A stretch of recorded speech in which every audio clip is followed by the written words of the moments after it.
O Vin, tem outra pessoa que também mandou uma questão interessante. Tá perguntando a respeito da dificuldade do meio. A gente sabe. Né? Você falou agora há pouco uma coisa interessante. Né? Você está mandando ele Vino Vaz. Ele perguntou como é difícil fazer dublagem. E a gente sabe. Né? Quem é louco, no meu caso, que sou maluco, eu admito isso. Né? O maluco aqui já pesquisou e foi atrás. Tô indo atrás disso, eu vou começar a fazer o curso de teatro em breve também. E a gente sabe que é difícil você incorporar o personagem, mas nesse caso você tem que entonar e fazer uma versão em cima. Enquanto você falou agora é uma coisa interessante, copiar o personagem, copiar o que o ator fez no caso. Ele perguntou qual é a dificuldade de você fazer a dublagem em si, até as técnicas da dublagem. Você aprendeu de você se prevalecer no mercado? Eu acho que tanto aprender como também prevalecer no mercado. Aprender, assim, você tem que sempre observar os ensinamentos de quem está te passando as orientações, né? Procurar saber se quem está te dando aula e te ensinando, que repercussão essa pessoa tem no mercado, que trabalhos que ela tem reconhecido, né? Se é um profissional qualificado da área. Tem muito mais que ouvir. Porque a gente tem o processo inicial, é muito importante a gente aprender a ouvir as pessoas. Porque um grande problema do ser humano é ser afobado, não ter paciência. E a dublagem, quem não tem paciência, 90% não tem, sofre muito para entrar, porque nossa, eu preciso da oportunidade. Eu tomei muita portada na cara quando eu comecei, e claro, porque eu entendo hoje, se for abrir a porta para todo mundo que quer dublar, o estúdio não trabalha mais, vai ficar só atendendo as pessoas que ficam mandando e-mails, e eu ouço das partes de atendimento para bancos de vozes de estúdio, que muita gente liga durante o dia, manda e-mail, então vai ter que criar um setor só para atender esse pessoal todo, entendeu? Então eu tomei muita portada na cara presencialmente. Hoje eu até brinco com as pessoas que me deram essas portadas na cara, brinco, tiro sarro, e tudo bem, hoje são grandes colegas de trabalho e entendo por que tenho feito isso. Eu já recebo mensagens por também estar diretor hoje, de gente pedindo escala, me dá oportunidade, me dá não sei o que. Então, depende de algumas coisas. Eu tenho projetos que eu tenho pego, que eu não posso arriscar nada. O que eu devo a esse projeto é a entrega na qualidade máxima que eu puder. É uma responsabilidade minha. Eu ouvi isso da Úrsula Bezerra. Um beijo para a Úrsula, uma das minhas mentoras aí. Fiz esse questionamento para ela e ela me respondeu e eu vou transmitir agora. Ela fala: Glauco, tem que começar por baixo, humildemente. Seu trabalho vai aparecendo aos poucos, a indicação vai acontecendo. Caso dê certo de você ir bem, o mercado responde muito rápido, tanto para você quando vai bem ou quando vai mal. Então, se você tiver a sua oportunidade, for mal, já soma alguma coisa para um lado negativo. Se vai bem, responde positivamente. Por quê? É tudo indicação. Muita gente precisa de voz XYZ nova, mas tem que saber fazer. O Glauco teve a primeira escala comigo aqui e foi bem. Eu indico ele para você. É uma voz jovem, pesada, ok para trabalhar. Em pequenos papéis pode colocar que eu confio. Vozerio, né? O vozerio, inclusive, muita gente pensa que é fácil, mas é o ponto de maior criatividade que você tem que ter, porque tem que ter várias conversas aleatórias dentro do feedback que o diretor está te passando. Então, aguça muito o conhecimento da pessoa, né? E a Úrsula falou para mim: Glauco, funciona assim. Imagina que você é um carro popular. Bom, por sinal. Mas eu tenho Ferraris para eu escolher. E você é um carro popular. Não deixa de ser bom, Mas você é um carro popular e eu tenho Ferraris à disposição. Então, se eu tenho Ferraris à disposição para trabalhar comigo, por que eu vou usar um carro popular nessa corrida? Então, eu entendi e soube esperar o meu tempo, né? As coisas foram devagar, fui fazendo aqui, ali e tal, até alguém te dar vai dar 10 falinhas, tal, 3 falinhas, 5, 6, 7. Um estúdio, por exemplo, o primeiro estúdio que eu comecei a fazer uma novela, eu comecei com 5 falinhas. Aí outra escala veio 6. Ah, beleza, tá na média. Veio 7. Puxa. Aí depois veio 3. Deve ficar por aí. Não, na outra já tinha 30. Na outra 40. Na metade final da novela, eu já era o vilão da novela. Já era um dos principais. Só que aconteceu isso. Ninguém sabia. Ninguém sabia o que ia acontecer na novela. Só que a novela durou 3, 4 meses. Então me serviu para dar uma bagagem boa, porque eu fui fazendo poucas falas para adquirir confiança. Tinha mostrado já alguma qualidade para o estúdio, né? E ainda bem que aconteceu isso de poucas falas. A confiança foi acontecendo da minha parte. Cada fala que acrescentava eu já fazia com mais firmeza, com mais olhar na tela, né? Para trazer a expressão do personagem para o nosso idioma.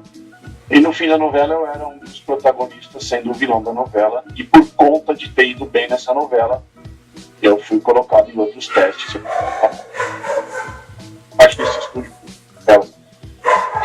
Ora, assim funciona. E muita gente fala, nossa, o mercado é difícil como qualquer outro, é fácil como qualquer outro. Para quem sabe tem paciência aí, adquirindo conhecimento e não se culpar por não saber fazer alguma coisa, porque muitas das vezes não está na hora mesmo de saber fazer, né?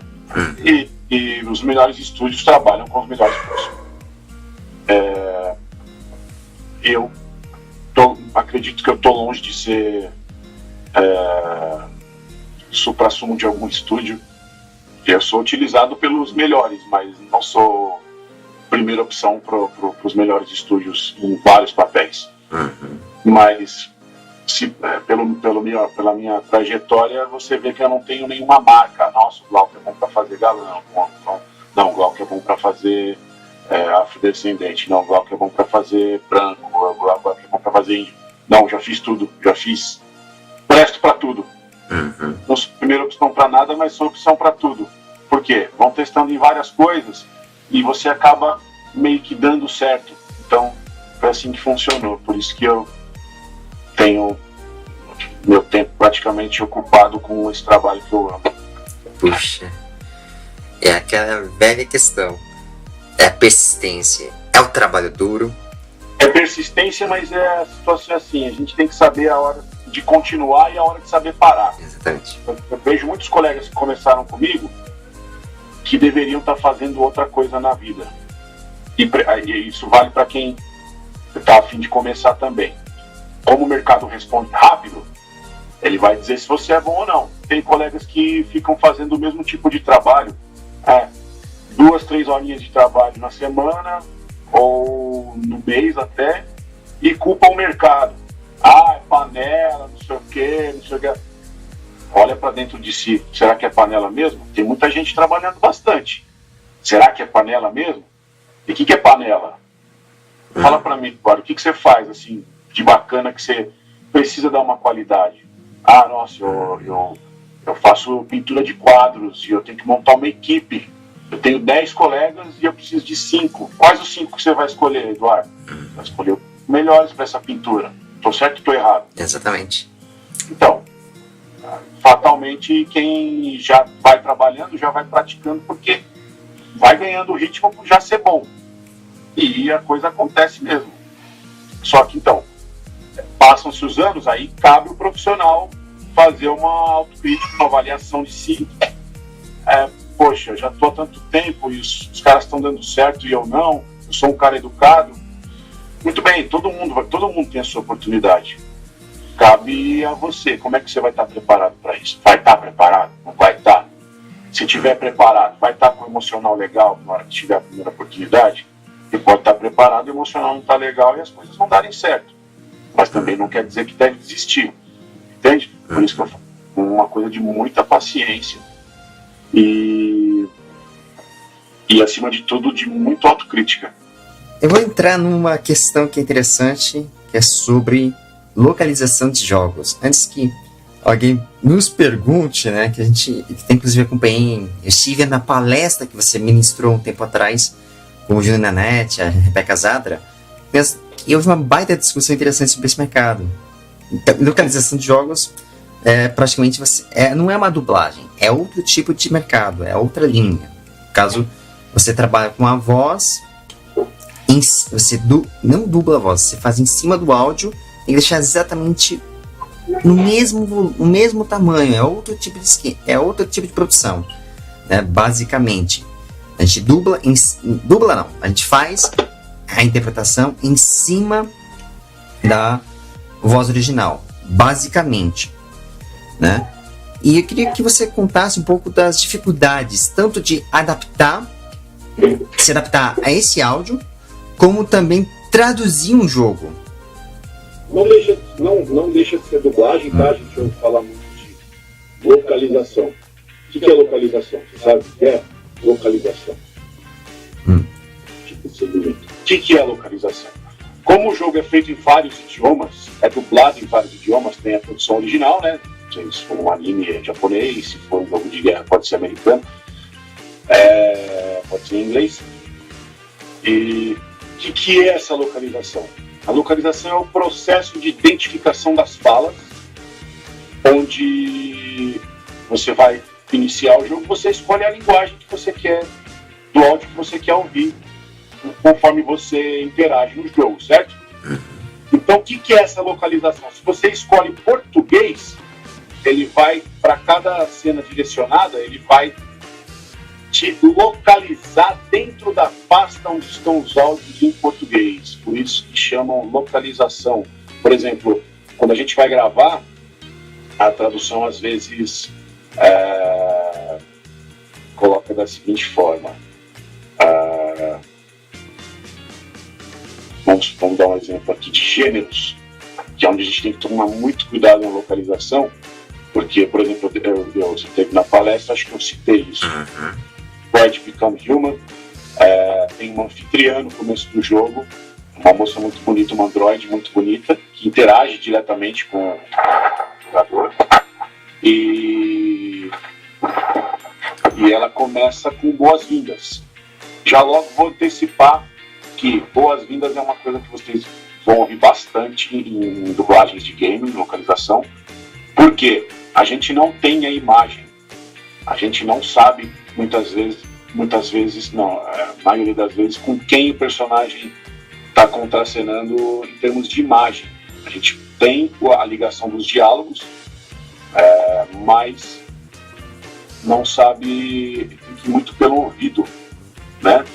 Eu estudo muito os games que eu dirijo para poder dar a maior fidelidade possível. Mas, por exemplo, fala para mim como é que você daria boas-vindas para alguém do sexo masculino. No caso seria seja bem-vindo. Bem-vindo. E mulher? Seja bem-vinda. E em inglês? Welcome. Para homem e para mulher, certo? Exatamente. Então eu tenho uma coisa só para os dois, no idioma inglês, e duas para o nosso. Então por isso que fica boas-vindas, que é a maneira mais neutra, né? A mulher vai jogar, ela recebe umas boas-vindas, o homem vai jogar, recebe boas-vindas. Então pode ser meio quadrado algumas vezes, mas a gente tem que encontrar maneiras neutras. Por quê? Se você joga com um personagem feminino, quando você vai encontrar o General X no jogo, ele já está com as falas prontas. Então ele vai falar welcome, independente se é masculino ou feminino que vai chegar. Então você tem que deixar ele falando boas-vindas, porque se chegar a mulher é boas-vindas. Se você cravar o bem-vindo, vai chegar uma mulher, vai jogar o jogo, escolhe uma mulher, ou um homem vai escolher uma mulher, vai chegar lá e vai ouvir bem-vindo, bem-vindo. maravilhoso isso, uma mulher ouvindo bem-vindo, né? Fica muito esquisito. Então é isso. Então, localização é isso, Eduardo. É o processo de programação do jogo, onde, partindo da linguagem que você acessa para ter a sua interatividade no jogo, o seu entretenimento, para escolher o português, é onde vai localizar a pasta do idioma que você escolheu interagir no jogo. Escolhi o espanhol, então ele vai para a pasta que está o espanhol, a pasta de arquivos que está o espanhol. Arquivos são as falas, né? Então, por isso o nome de localização. A gente não sabe, eu estou desvirginando isso agora para vocês que têm dúvidas. Exatamente. Eu acho que é interessante isso. Que eu lembro uma frase, né, uma frase que a Mabel César, até quero mandar de novo um abraço, um beijo para ela, fala, dublagem é imagem. E a gente tem que pensar, no caso, que é uma outra linha, mas tem tudo a ver, a gente tem que pensar exatamente como que isso pode ser o mais natural possível. E você colocou uma coisa interessante, a questão da naturalização e da neutralização. Né? Você neutralizar os termos. Né? Naturalidade. Exatamente. E eu lembro uma vez na palestra, você comentou sobre esse jogo, dos Androids, que eles começam, tem divergentes, tem muita coisa interessante, né? Que trabalha o ser humano com também o lado máquina. E ao mesmo tempo, uma coisa que é mais se centraliza, que começa a se humanizar. Conta um pouquinho sobre esse projeto. Você dirigiu, exatamente.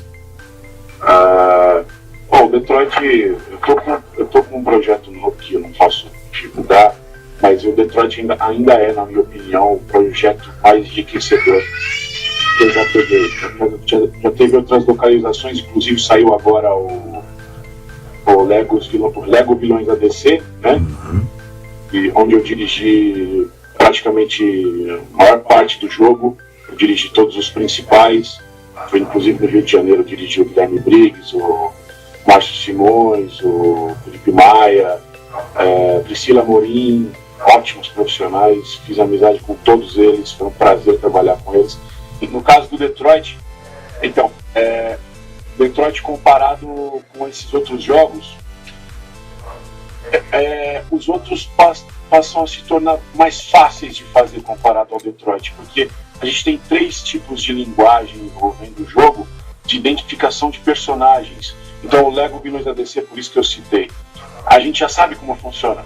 A gente instrui os atores que já fazem os seus personagens há muitos anos. No caso, o Guilherme faz o Superman, o Márcio Simões o Coringa, a Priscila a Mulher Maravilha. Então você deixa eles no ambiente do jogo, explica a situação, adapta o texto para a forma mais natural possível, né? Tira aquele gesto do texto e tá ali, é aquilo. O Detroit não. A gente teve que pensar numa forma de entender através do áudio original como era o tratamento de androides, divergentes e seres humanos. E eu percebia, inclusive no áudio original, em alguns pontos deixavam escapar e não tinha essa diferença. Mas a gente manteve e acredito que foi uma vantagem de ter as coisas no áudio original prontos para a gente poder trabalhar isso. Porque o que é o Android? O robô que aprende a falar português correto, perfeito, formal. E o que é um divergente? É um Android que está despertando consciência e praticamente virando um ser humano de verdade. Então, o Android fala de forma quadradinha, bonitinha, educada. O divergente, como é que a gente deu essa diferença pro Android e pro ser humano? O divergente, ele é ultra educado, só que ele mescla o formal com o informal. E o ser humano te deixou, como são dias futuros, te deixou totalmente informal, todo mundo falando de forma coloquial, né? Uma coisa muito mais solta para diferenciar mesmo, né? A não ser os principais divergentes do jogo, que são a Kara, o Marcos, que soltam um linguajar muito próximo do ser humano. O Connor é um cara mais polido, é um cara mais... que é o principal, é o detetive do jogo, é um cara mais polido, então eu mantive uma formalidade, porque estava muito perceptível isso no original. E eu falo em termos de jogo que o Detroit é uma coisa diferente, não peguei mais nada parecido até hoje, porque para a direção dos principais eu tive muitas vezes acesso a uma coisa que me ajudou muito, e eu argumentei junto com a equipe que trabalhou comigo, o meu técnico, o Gustavo, no caso, que participou do processo inteiro do Detroit, porque teve uma parte que o jogo atrasou um pouco a chegada, então eu tinha uma viagem marcada e o Júnior Nanete teve que dirigir boa parte do elenco de apoio. Então o Gustavo teve comigo e teve com o Nanete, então ele acompanhou tudo. Então ele sabe a dificuldade disso, ele é um gamer nato, então me ajuda bastante, eu também jogo bastante. E o processo foi isso. Então, a gente teve as imagens que eu tive com os principais, as imagens em estúdio dos atores originais, porque muitas vezes a fala não conseguia chegar no mesmo tamanho, e lá fora ninguém entende o idioma que você está falando. Eu falo de quem vai trabalhar em cima do jogo, eles comparam o dado que eles têm lá, que é o tamanho da fala. Eles não sabem se determinada palavra que é cortada é importante ou não. Então tinha coisas que eu julgava importante não serem retiradas do texto traduzido. Então eu ia em cima da imagem e justificava falar para os dubladores fazerem em cima da imagem, que aí virava uma dublagem mesmo dos atores em cena. E eu não tive um projeto da Sony e estou com um projeto muito bacana na mão, só que nada comparado ao método de desenvolvimento da localização em português que foi o Detroit. Eu acho que foi o melhor material que eu já recebi para poder executar o trabalho foi no Detroit. Sim. Eu acho interessante isso. Eu estava lembrando tempo atrás, Detroit também teve uma base, é meio maluco da minha parte dizer isso, mas me lembrou um pouco o Homem Bicentenário, né? Sim. Do Robin Williams, que tratou muito bem essas questões da humanização de um personagem. Isso eu achei interessante desse jogo, né? Como você comentou, e recentemente fui ver um material do Nelson Machado, eu comentando sobre esse ponto, né? De ter interpretado o Robin Williams nessa linha. E achei fantástico isso, né? Essa produção é uma produção artesanal. Sou artesanal, mas muito bem pensada, né? Porque a gente sabe, adaptar um jogo que está saindo e vem aos poucos é um baita desafio. Sim. O Homem Bicentenário é um filme maravilhoso. Eu sou fã de qualquer produção já realizada pelo Robin Williams e também pelas dublagens do Nelson Machado. Inclusive eu comentei muito com ele a respeito do filme na época que eu estava dirigindo o projeto Detroit, né? Retrata muito uma coisa próxima do futuro que a gente está vivendo aí. A gente está vivendo uma situação que aquilo é um futuro muito próximo, na minha opinião. A tecnologia avança numa velocidade monstruosa. Então, quantas reportagens a gente não vê no dia a dia aí de robôs desenvolvidos por asiáticos, europeus, né, norte-americanos, até no Brasil tem uma parte de robótica com muita gente inteligente trabalhando, né? Então, no futuro próximo, já temos filmes indicando isso, agora retratado isso em jogo, e o Detroit tem uma situação de tomada de decisão. Por exemplo, a gente refazia, a gente dublava fala muitas vezes umas 4 vezes, porque tinha formas de dizer aquilo em tons de voz, tonalidades de voz. Se você me mandar buscar um copo d'água, eu posso te falar, tudo bem, eu vou trazer um copo d'água para você. Ou também posso falar, eu vou trazer um copo d'água para você. Vou trazer um copo d'água para você, tá bom. Um só preguiça, o outro agressividade e o outro mais naturalidade de bondade. Então tinha esse tipo de coisa. E cada ação de escolha do jogador gerava uma reação da máquina para te responder de forma diferente, que te levava para outros meios do jogo. Então é como é a vida no dia a dia, muito próximo. Até me assustou muito a inteligência desse jogo por conta disso. Porque é a vida no dia a dia. A atuação gera o que acontece em volta de você. Como você fala, como você responde, o que te falam, né? Então foi um projeto que eu nunca vou esquecer. Foi maravilhoso demais, aprendi demais, né?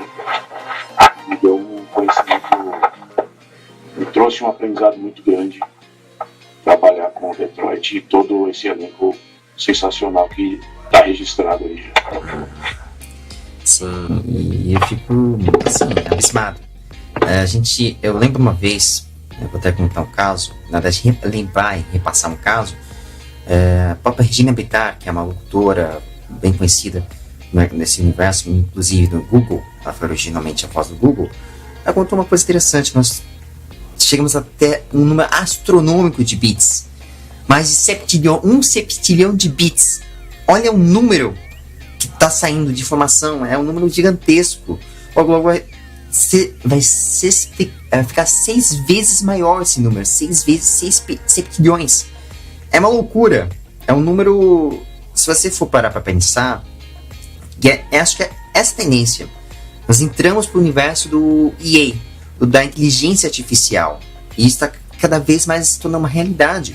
Você vê os programas da Magazine Luiza, as coisas que estão acontecendo aí no mercado da tecnologia estão ficando cada vez mais rápidas e mais avançadas. Logo, em cada 24 horas, uma tecnologia vai ficar obsoleta. Sim. A gente tem que evoluir junto com a modernidade, mas confesso que é assustador. Precisa tomar muito cuidado. Exatamente. A gente tem que saber, e nessa que o Detroit lança esse ponto. Até onde você tem que ser humano e até onde você tem que pensar de forma muito mais máquina, muito mais cartesiana, vamos dizer assim. Mas eu te falo, vou te colocar em xeque agora. Já teve que ser Android, você já teve que ser Divergente, você já teve que ser o Eduardo humano que você é. Onde que você é o Eduardo humano que eu posso te falar? Sua família, seus amigos íntimos, com quem você tem uma grande confiança. Onde que você é um Divergente? É num lugar que você já frequenta algumas vezes, onde você acha que as pessoas têm uma determinada confiança em você, então você às vezes sai um pouco da formalidade e consegue falar um pouco mais informal, consegue se comportar de um jeito mais informal. E onde que você é Android, educado, polido demais, totalmente no lugar que você está começando a trabalhar, no lugar que exigem você se engravatar para trabalhar, sabe? Então a gente tem esses 3 tipos de vivência já no nosso dia a dia, em coisas que a gente faz, num lugar novo, a gente vai apresentar o nosso trabalho, a gente é muito polido, muito educado, muito formal. Tem gente que não é deles, mas tem que ser assim. É assim. E retrata a vida no dia a dia mesmo. A gente é os 3 tipos de coisa. Puxa. A gente é humano, a gente é divergente, a gente é androide. Todas essas criações partiram do ser humano, né? Tem pessoas que a vida inteira, em qualquer lugar, são androides. Você conhece, deve conhecer gente que é formal o tempo todo, é metódico o tempo todo. Você deve conhecer gente que é formal e informal, mesclando tudo. Ou gente que é muito mais natural, até ao extremo. Tudo que é ao extremo, para mim, é um pouco prejudicial. Ou fala muita gíria, ou fala muito palavrão, né? Baseado no comportamento possível do ser humano. Isso eu achei sensacional, Detroit.